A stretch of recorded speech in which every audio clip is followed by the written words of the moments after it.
America's newest sexual revolution. I don't know what's new about homosexuality. I guess it's been around for centuries and centuries and thousands of years, but they call it the newest sexual revolution, and maybe it is. Maybe you can explain that to us. First, welcome to Pittsburgh, and welcome to Hotline also, Randy. Is that your real name, Randy Wicker? It is my real name. And that's what you were born with and given? Well, funny you open on that. Originally, I wasn't going to. It just the thought just occurred to me. Well, There's that kind of show. I'll go this.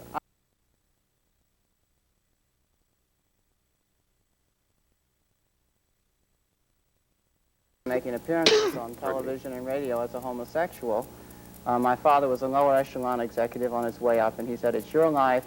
I wish you well, but don't involve my good name." So at that time, I assumed the name Randolfe Hayden Wicker as a pseudonym, and I became known as that name, and then I went into business. My father died in the meantime, and I legally changed my name then to Randolfe Hayden Wicker, since everybody knew me as that name. And I only say this because, I always say, if you have a kid, don't name him a junior, because everybody's their first themselves and not a second somebody else. All right. Now, what this book, it's a most interesting book, and it might give a lot of people a lot of insight that they do not now have. Some may have it, but others may may lack the insight into the problems of a homosexual in this country. And although you may at first, there is much prejudice, of course, let's face it, in the heterosexual world against homosexuals, there are certain things that I think most people would not agree should exist, such as the employment, thing against employment, the ban from working because a man is a homosexual. Now, maybe there will be people who will call and agree that homosexuals should not work, I guess. Well, it depends on what area of employment. In East Lansing, Michigan, and San Francisco, they've just passed a bill banning discrimination in employment, including homosexuals, under the Human Rights Bill. They recently had a similar bill in New York, and the objections seem to center on whether firemen, policemen, and teachers whether homosexuals should be allowed to be firemen because they all slept in the firehouse at night, policemen, I guess, because they're authority figures, and teachers. And the arguments against the teachers that were raised, it wasn't on the basis that a homosexual teacher is going to make a pass at a student or anything like that, but they got into these subtle things about, well, a teacher is an example, and there might be subtle influences. Although a number of teachers came forward and very bravely gave testimony, and their position legally is somewhat tenuous in the sense that the teachers union backs them up, but the Board of Education doesn't have, in New York City, doesn't have any set policy in this particular area. Now, Randy, one of the big arguments that you put forth in the book concerning that, the idea of a homosexual, for instance, being a teacher and setting an example, is that you say that homosexuality is not a sickness. And it's not contagious. And it's not contagious. You are or are not a homosexual. It isn't something you become by choice. See, I have to differ with you. I have to argue with you on that one point there. Because there are some homosexuals who are that way because of either environment or because of a background that has caused them to go that route. Well, now, that doesn't mean that all homosexuals are sick people. But not through, it's not something that happens through seduction or anything like that. The background is just that they grew up in a society and they found the existing heterosexual norms not to their liking, whether it was the way they perceive their own parental relationships. You're going to tell me now that homosexuals are clean-cut people that don't seduce other people who are not involved in homosexuality? The average homosexual is interested in going to bed with an equal partner. I mean, a heterosexual is a very lousy bedmate. There are homosexuals who may make passes at heterosexuals, but the overwhelming majority of homosexuals are not interested in going to bed with heterosexuals. Of course, heterosexuals are not likely to meet this particular majority of homosexuals. They're more likely to meet the lone and somewhat atypical homosexual who might make a proposition. The expression used, however, is coming out. Now, if a homosexual causes a young person to come out, maybe they would not have come out. No, you come out as accepting and admitting to yourself what you are. Coming out is not turning anyone into a homosexual. See, a lot of homosexuals go through periods where they're trying to suppress themselves. They say, I'm not really that way. They might get involved with a girl or even force themselves into marriage. But then they realize at a certain point that this is not what their particular emotional tendencies are. So then they come to terms with themselves and say, I am a homosexual. And when a person does that and then goes and starts going out into homosexual social circles, to clubs, and admitting and functioning socially as a homosexual, that's what we call coming out. It doesn't Right. have anything to do, I mean, a person can be still in the All closet, right, so fine. to speak, Then and be quite I homosexual. did use the term wrong, and I realize that now, and I learned that from your book also, the coming out idea. But if a homosexual does take a young person and turn them, not turn them, that's not true at all, but lead them into a life of homosexuality No, where they might not have been led. No, I don't think that's the case. You may have a situation in which a younger person is seduced into some sort of sexual relationship with a homosexual. That will not turn that younger person homosexual unless the person is already a homosexual. Okay. It's usually a passing phase or an experience because your sex attitudes are set by your relationship with your parents and the way you perceive society as a whole. I mean, if you went out tonight and went to bed with a homosexual, you're not going to immediately say, whoopee, wow, this is, this is for me. This doesn't happen. If you're basically heterosexual, even if you end up having a homosexual encounter, it's not going to affect your basic sexual outlook or orientation. Okay, let's get to you. I started to tell about the book, and I think really you should be telling about the book and not me. But I do want to say, I was going to talk about Kay Tobin for a second. I don't know too much about Kay Tobin. You wrote for the Herald Tribune. Did you have any problems as a homosexual working Well, for it? I was a freelance writer. I was published in the Herald Tribune and the What Nation articles were you magazine. writing? Were you writing on Actually, homosexuality? no, I or wrote, what? I did a feature on a narcotics addict, on heroin use in New York City. I'd done programming for the Pacifica Radio Network in New York. It's subscriber-supported radio.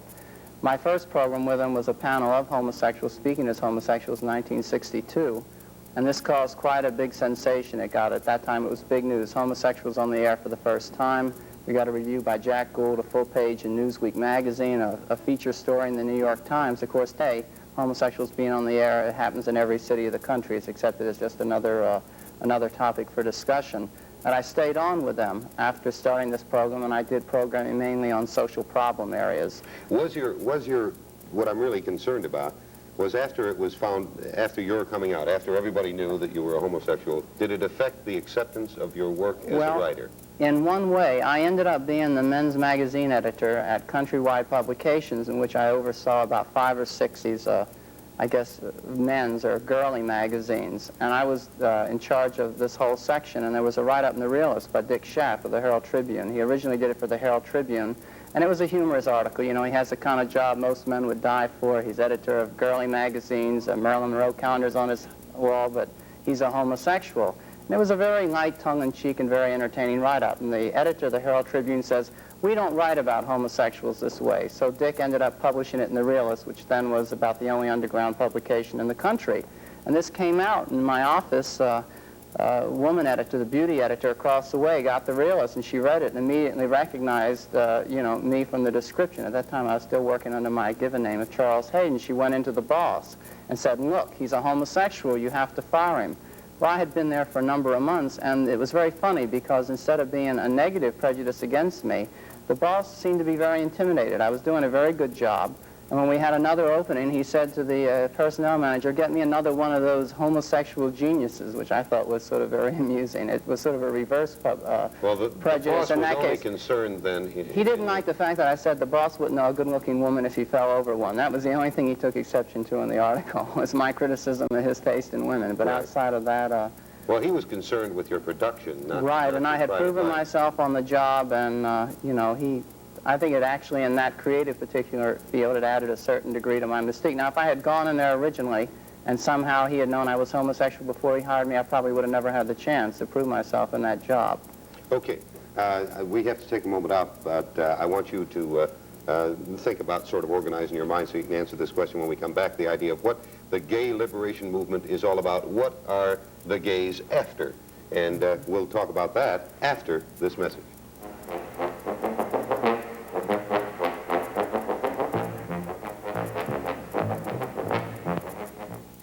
Poor Yardbird spends most of his day running back and forth, turning the water on and off. Now there's a new system, Gardena. At the end of this hose is our exclusive water stop feature. It lets you change the nozzle without going back to shut up the water. Click the water's on, click the water's off, and get the same click-on convenience at the faucet. To convert your present hose, use these click-on converters. Look for Gardena. I'll be looking for you. Get Gardena products at any of these fine stores. Western Pennsylvania National Bank announces free checking, absolutely free, because we want to be your bank. Channel 11 recently sponsored a contest for students, asking them to write, "Pittsburgh turns me on because." Runner-up Karen Dorbin of Latimer Junior High School said, "Pittsburgh is people. It's the Pirates winning the World Series. It's a friendly hello when entering the Civic Arena. It's riding the incline atop the city with a friend.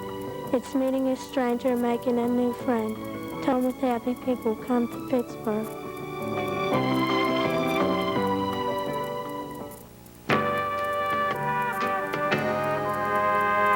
Someone's waiting for you somewhere along the way, at the sign that says welcome at the end of the day. See you down the road at a Best Western Hotel. Best Western, best everywhere.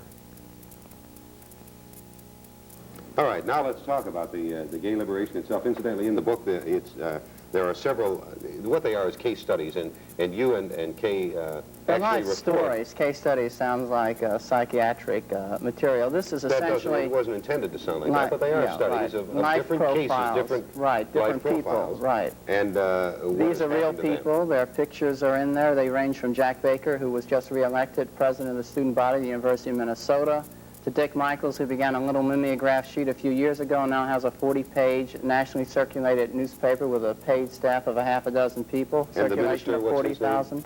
Reverend Troy Perry, who started the Church for Homosexuals, and now there are 26 branches of that church in various parts of the country. They bought a church building in downtown Los Angeles and had I think he has something like a congregation now of 12 or 1,500 people. Okay, what is the gay crusade about? What is gay liberation about? What do gay people in this country want? They want what everybody else takes for granted: the right to be secure in their jobs, the right to go to a university or to hold any sort of security clearance, the right to get a license, the right to be able to rent any apartment.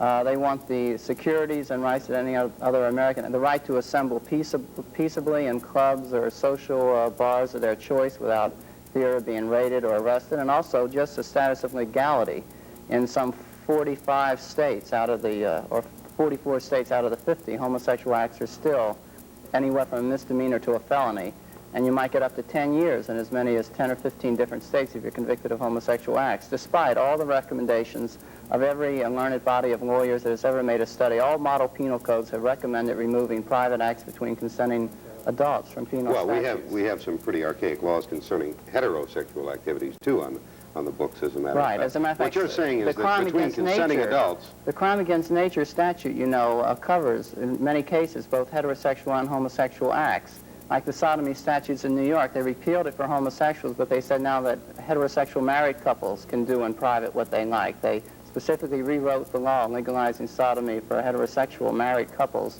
but not for heterosexual unmarried couples or for homosexuals. They reduced it to a misdemeanor, which is 30 days to a year, which is a big step down from felony. But it isn't that you're prosecuted under these laws. See, the problem with these laws is that they're rarely enforced. But if you work for the post office or you work for a large corporation, you're dismissed for being homosexual, you go into court to fight for your rights. One of the arguments used against you is we can't have someone working for our company who indulges in criminal activity.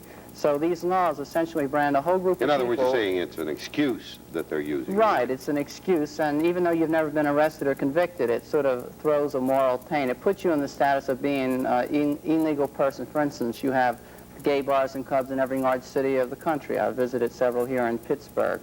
And these places are technically legal because everybody has a right to assemble and congregate. But if you have a redneck law enforcement a sheriff or something who wants to harass these bars, they raid them on the pretext saying that, well, maybe nothing is illegal is going on, but these people are homosexuals. What they do is illegal, and they're gathering there for possibly committing illegal acts in the future.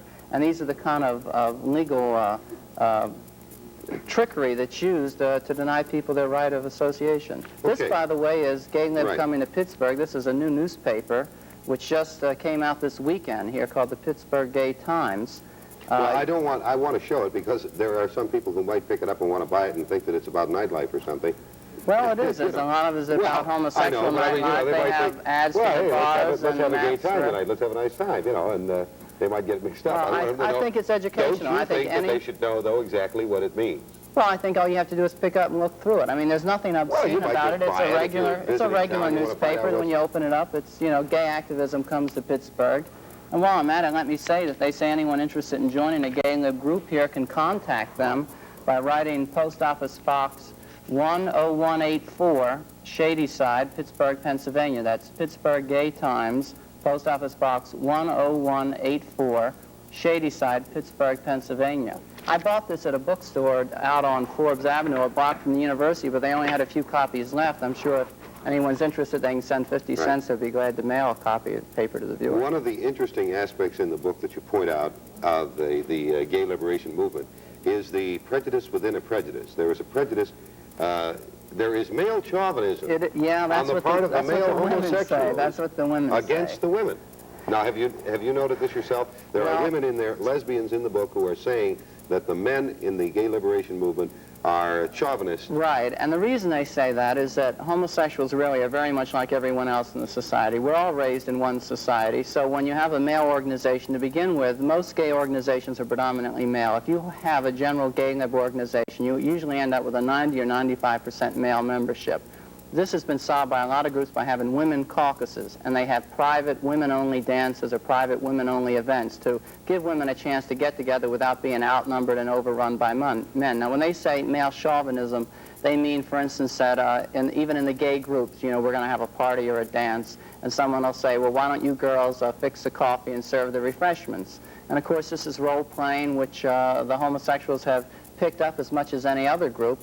Del Martin and Phyllis Lyon, who formed the Daughters of Bilitis, recently denounced the gay lib movement as a male chauvinist movement and said they were going to work more with women's liberation because they were oppressed both as women and as female homosexuals, and they didn't feel that they could ever achieve equality as female homosexuals, so they achieved equality as females first. And they have a problem then as women. But we work together. When the National Christopher Street Liberation Day parade happens in New York and Los Angeles, especially in New York, 40% of the people that march are women. This women's liberation thing has done a great deal to raise the consciousness of women, both straight and gay, and has, for a long time, the lesbians were somewhat retiring in the gay lib movement in the sense that they weren't political, their organizations were not political, they tended to be more social.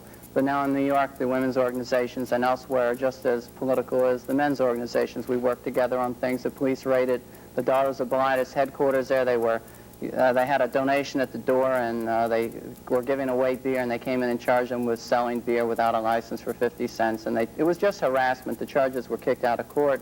But, they rushed over to the men's group, and then we all went down and we picketed at the police station and raised a fuss about it till they were released within a couple hours after the harassment took place. And Mayor Lindsay's aide intervened to have the charges dropped. All right, we have to take a moment out here, and when we come back, we will go directly to our phones. We will not pass go, and you will not collect $500 or something like that. We'll be back in just a moment.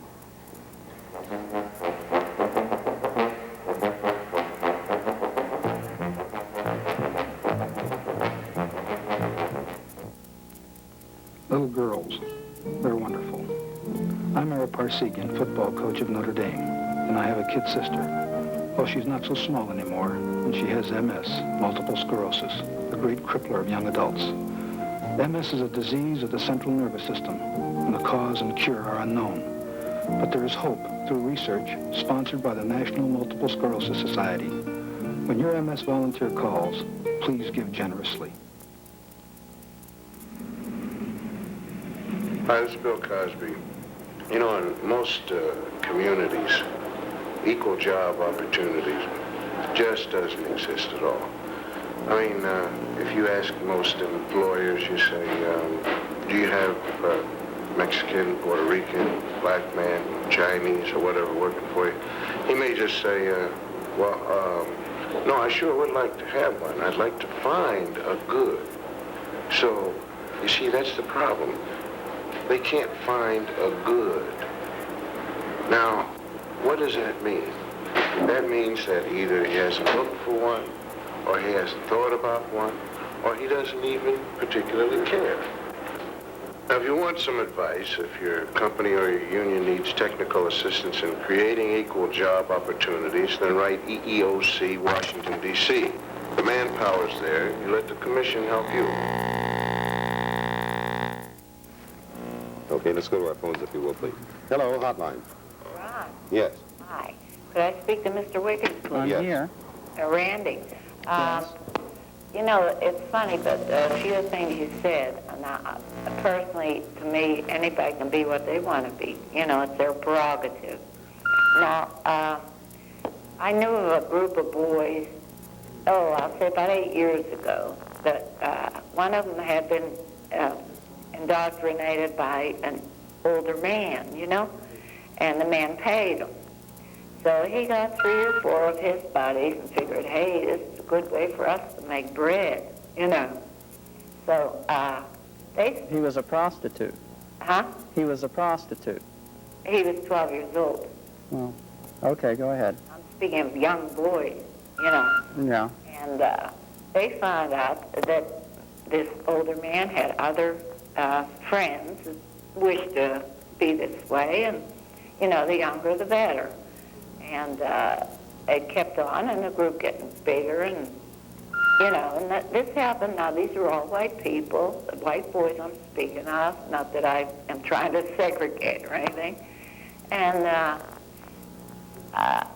they did not become homosexuals, though. Most of these boys did marry, I think, out of the 12 that I knew of, and I couldn't do a thing about it.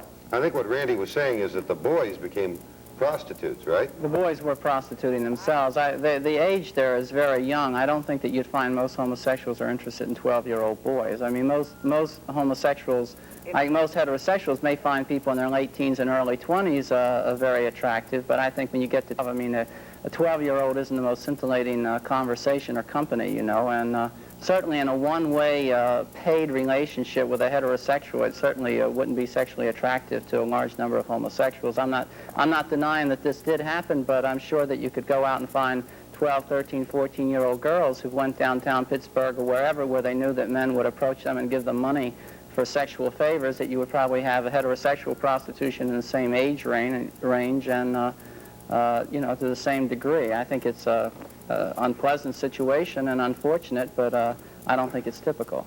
Oh, I hope not. But anyway, another thing about it, it just seemed that the other boys followed along on the same accords, you know. Well, I think the very interesting and very important point here is that they did not become homosexual. They've done studies of various young males that have engaged in prostitution habits like this, and they find that generally that these things do not turn them into homosexuals. It's like I said before, sexual orientation is fixed early in life, and homosexual encounters, even if they're doing it for financial gain, doesn't change a person's sexual orientation.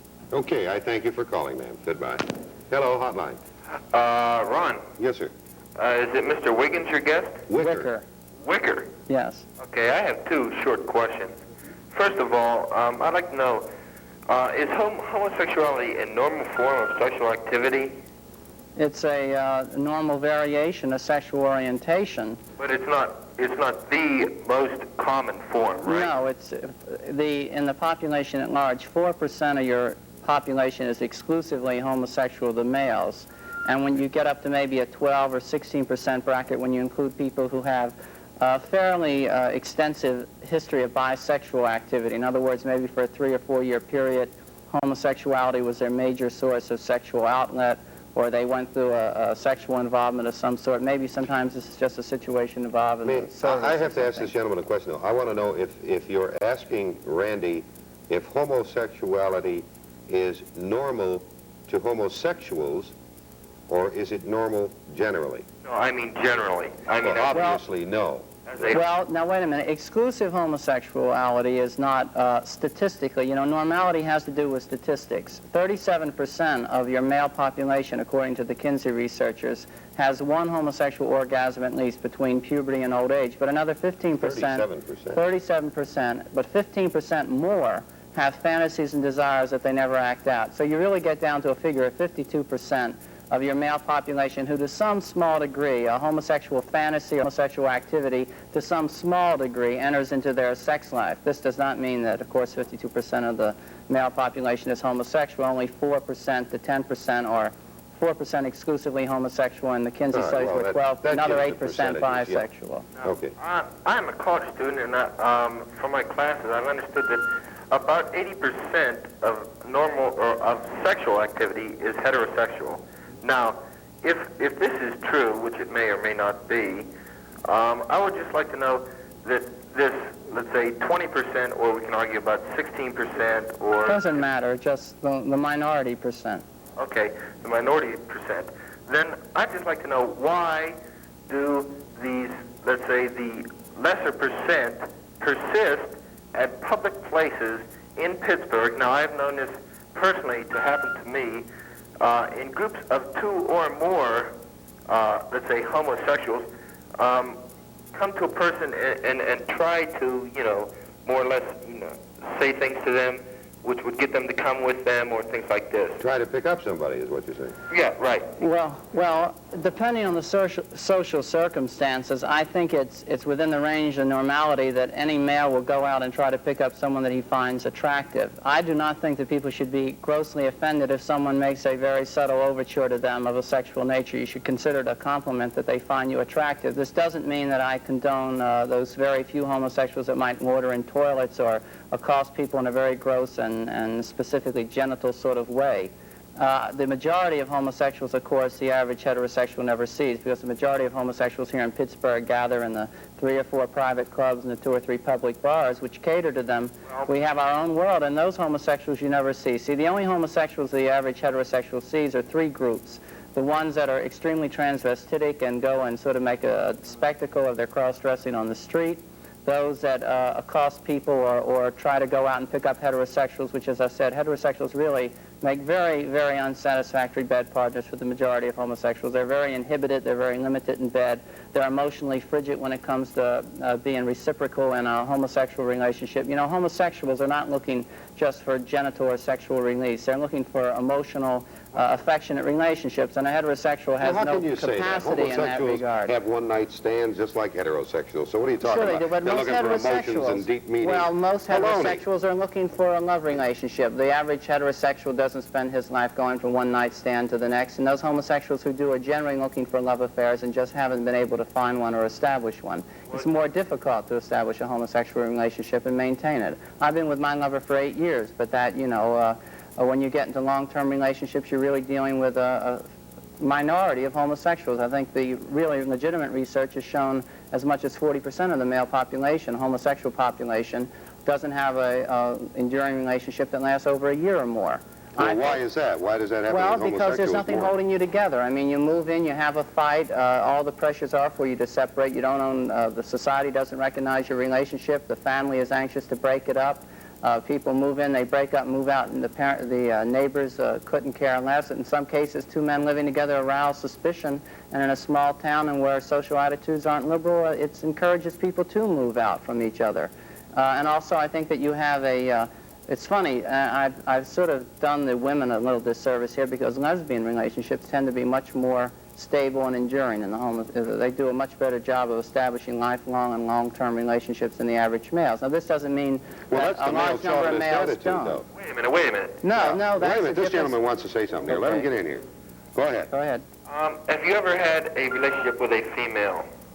I've had sexual one-night stands with females, but I'm not romantically attracted to women. I enjoy physical relations with them. The idea that I cannot conceive of a homosexual. You see, I've had 3 cases in public places in Pittsburgh, let's say transportation areas, and there have been more than 2 people that have tried to pick me up that I believe that have approached me in a homosexual manner.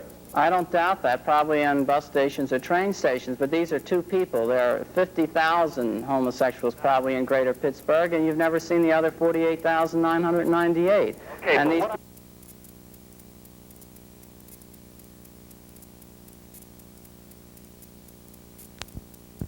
homosexual manner.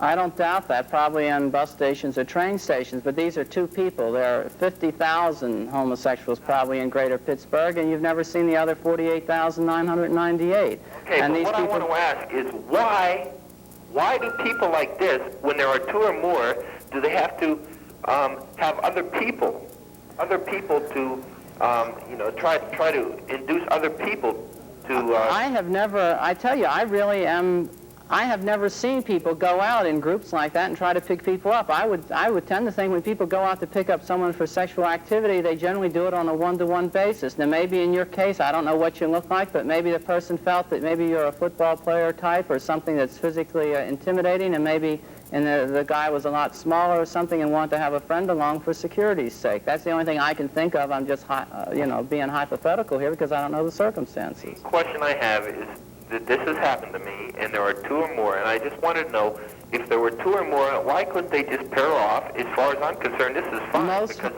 as long as you have homosexual activities, this is fine. Most homosexuals do here in public areas. I don't approve of this. I don't approve of loitering in public places and accosting people who aren't interested in sex. I think that this gives homosexuals all a bad name, and the majority of homosexuals in Pittsburgh, you have very nice private clubs here, and you have a couple bars, and the overwhelming majority of homosexuals in Pittsburgh go there and meet each other and go home and behave themselves in a conventional and private way. But these, as I said, these are the homosexuals that aren't seen, and these are the homosexuals to a great extent who are involved in the gay liberation movement too, I might add.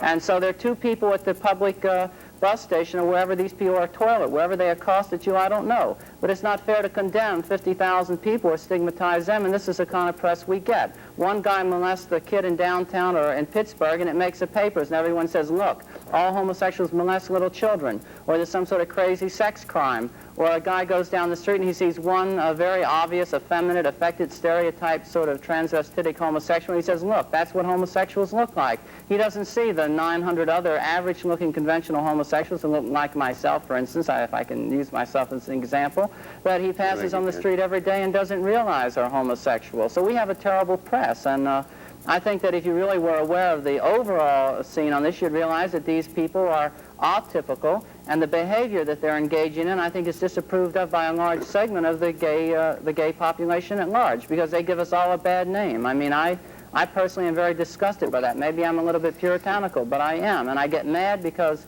it's very difficult for me to sit here. These people are causing problems for others. When they do that to you, I mean, you may have a child or a brother or a relative or even an employee or something who's homosexual. When you find out, you're probably going to fire him because you're going to think, gee, these guys, they hang out and accost people in Randy, public your places. biggest problem is you don't know how to talk. I thank you for calling, sir. Goodbye. I have to ask you a question, though. You mentioned the fact that you are, you use yourself as an example, as very male appearing. Well, I average appearing. I don't want to try to sound Charles Atlas or anything. No, but you are. You're. I'm an average homosexual. I'm an average homosexual. You look and act like a typical male. Now, let me ask you this. Your relationship with your lover, is he effeminate? Do you prefer the effeminate type? Obviously, you don't. No, I prefer average, normal, male-appearing people. Okay, then why are some homosexuals taken to putting on the effeminate attitude? Others, I suppose, don't put it on. Well, there are a lot of different reasons.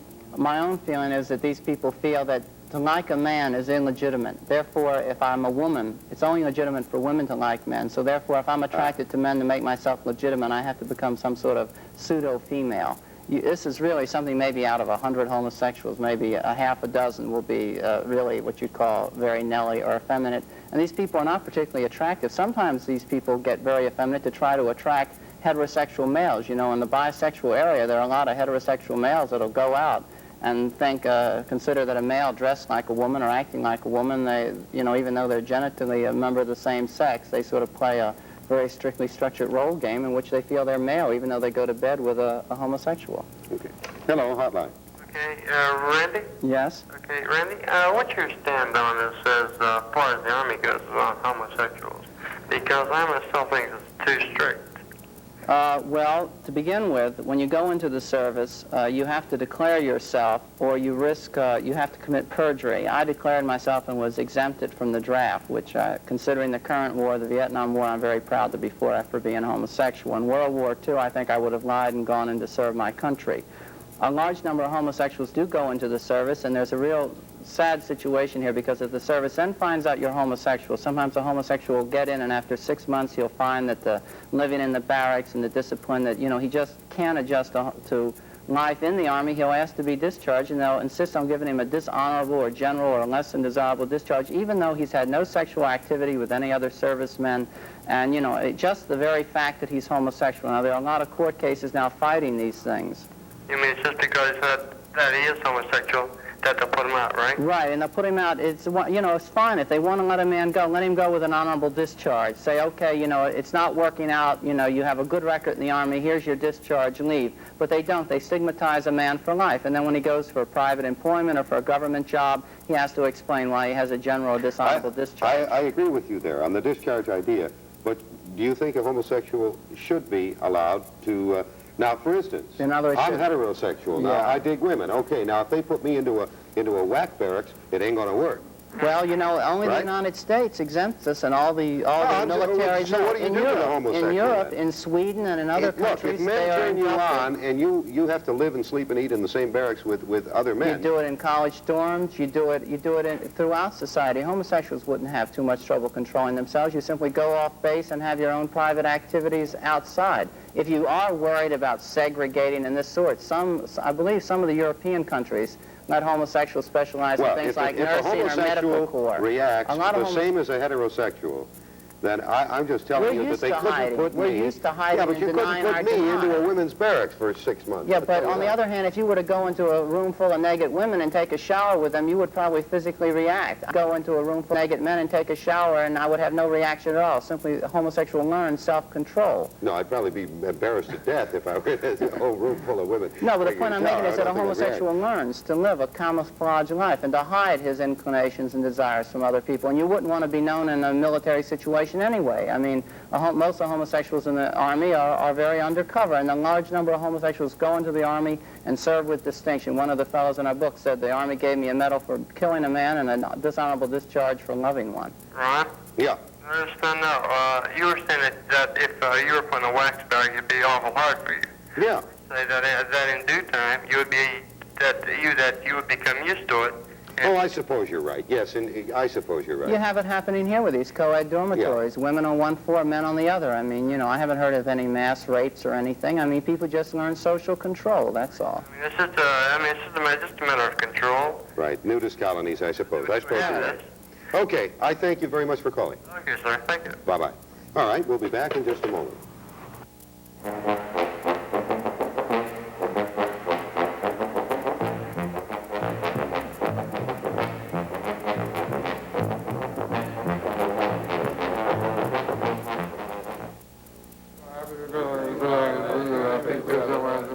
Gentlemen, I'm pleased to report that our combined efforts have been paying off.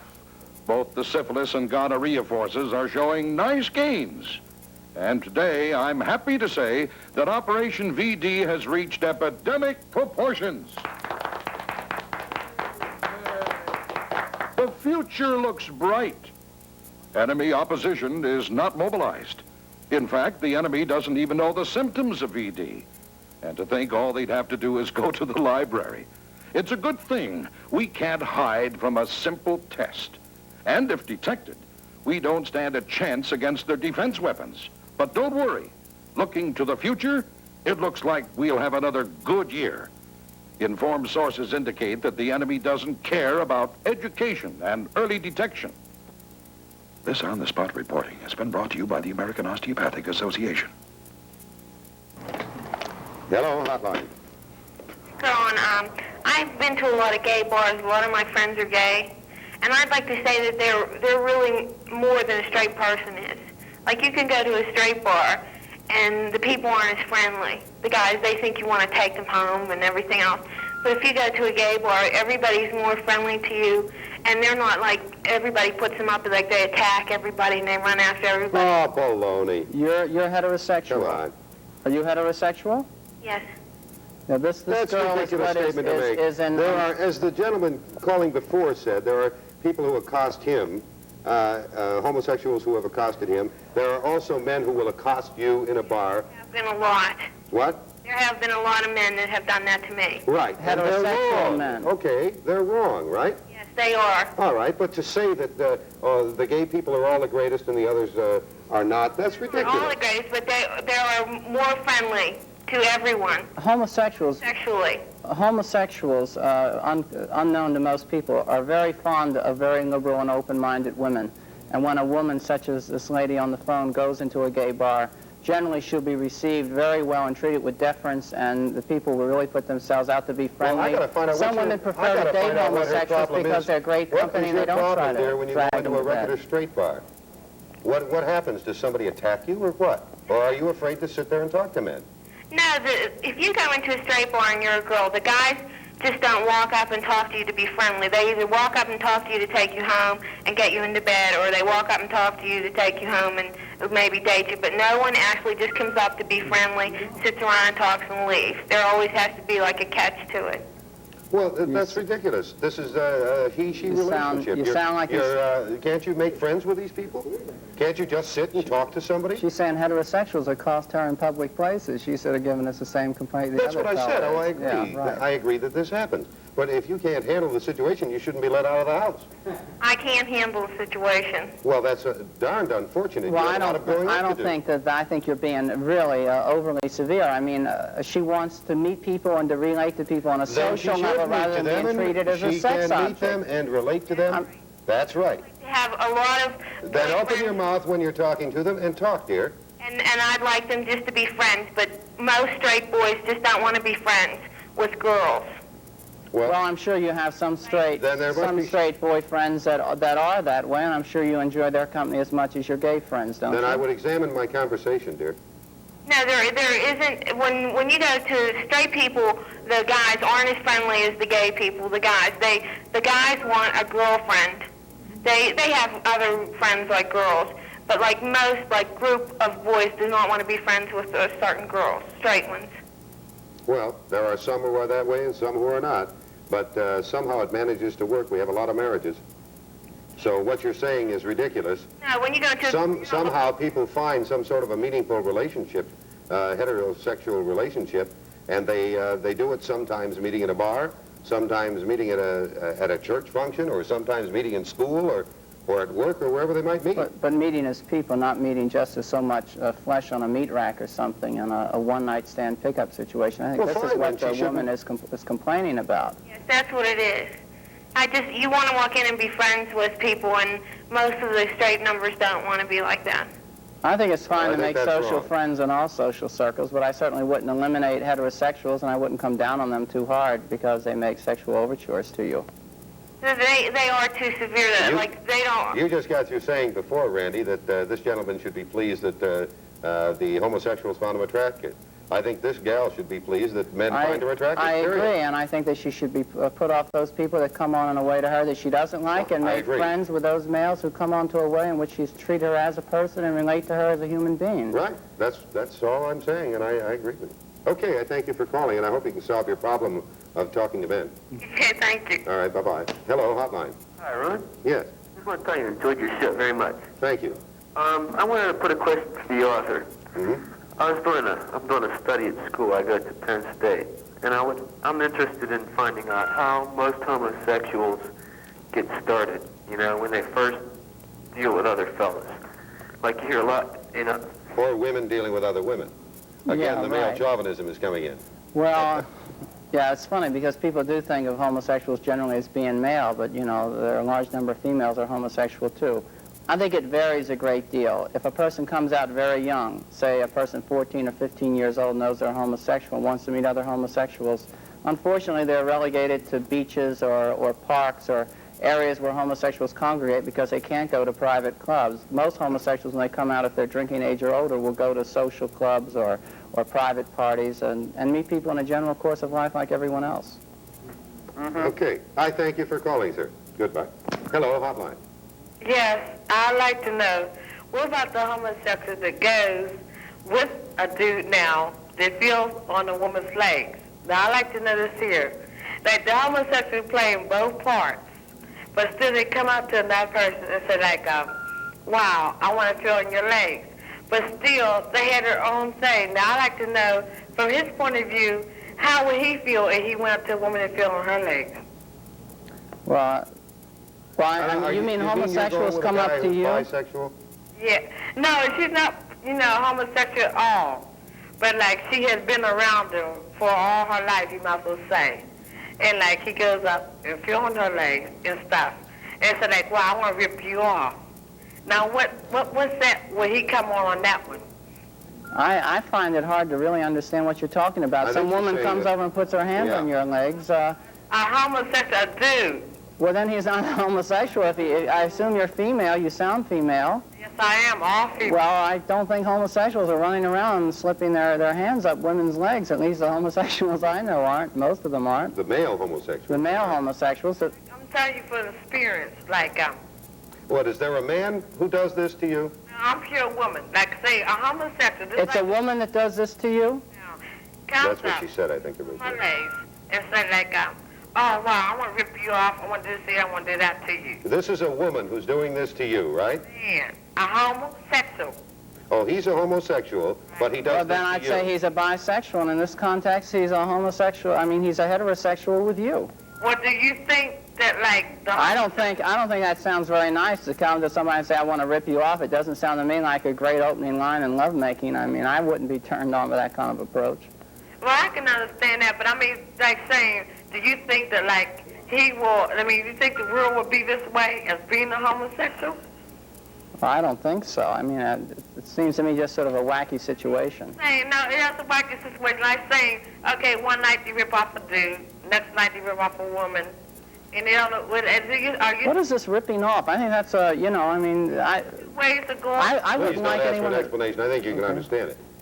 I think the point she's making is she doesn't understand the bisexual. Yeah, right. Right. That. She doesn't understand that. Now, well, Randy, I mean, some men like to go with both sexes. And some most women, people that are bisexual tend to have a preference there. All the way as being a homosexual. Why not be it? Why pretend to be one way? Because some people, they're not pretending. Some people are genuinely attracted to members of both sexes, and this seems to be the case of the person you're talking about. If a woman came up to you and approached you as being this way? Would a woman come up and approach me? If a woman can approach you, like say maybe she may be something that you never had or seen before, and she came up, would you go as far as to approach her and like doing the same thing on the slide? Well, I'm bisexual enough that if I found her attractive, which I find some women, I might go to bed with her if she approached me. I mean, I certainly wouldn't go off and make a gross physical pass at her. Some of the homosexual goes both ways and say, like, you may see some woman attractive. Now, I can understand this here. This is what I want to know. Because, like, I have worked around them, and I know, and this has really puzzled me, because I have a whole lot that had came up to me and told me, like, I want to rip you off, I want to do this, I want to do that. Well, I think what you have to understand is there are some people who are bisexual. They go both ways, okay? Mm-hmm. I thank you for calling. Goodbye. That is all the time that we have. I thank you, Randy, for being on our hotline program. Kay Tobin and Randy Wicker wrote this. It's called The Gay Crusaders. There it is up behind me. And if you read it, I think you'll be educated into a minority within the United States. It's not so small a minority, really. No, it isn't. And could I say that anyone that wants to get involved with gay live here, write the Pittsburgh Gay Times, Post Office Box 10184, Shady Side, here in Pittsburgh. Post Office Box 10184. Thank you. Okay, thank you for being on Hotline. Tomorrow night we have an open hotline, and we'll discuss just about anything under the sun. And I imagine we'll probably get back to this subject tomorrow night, too. Thanks again. Good night. You.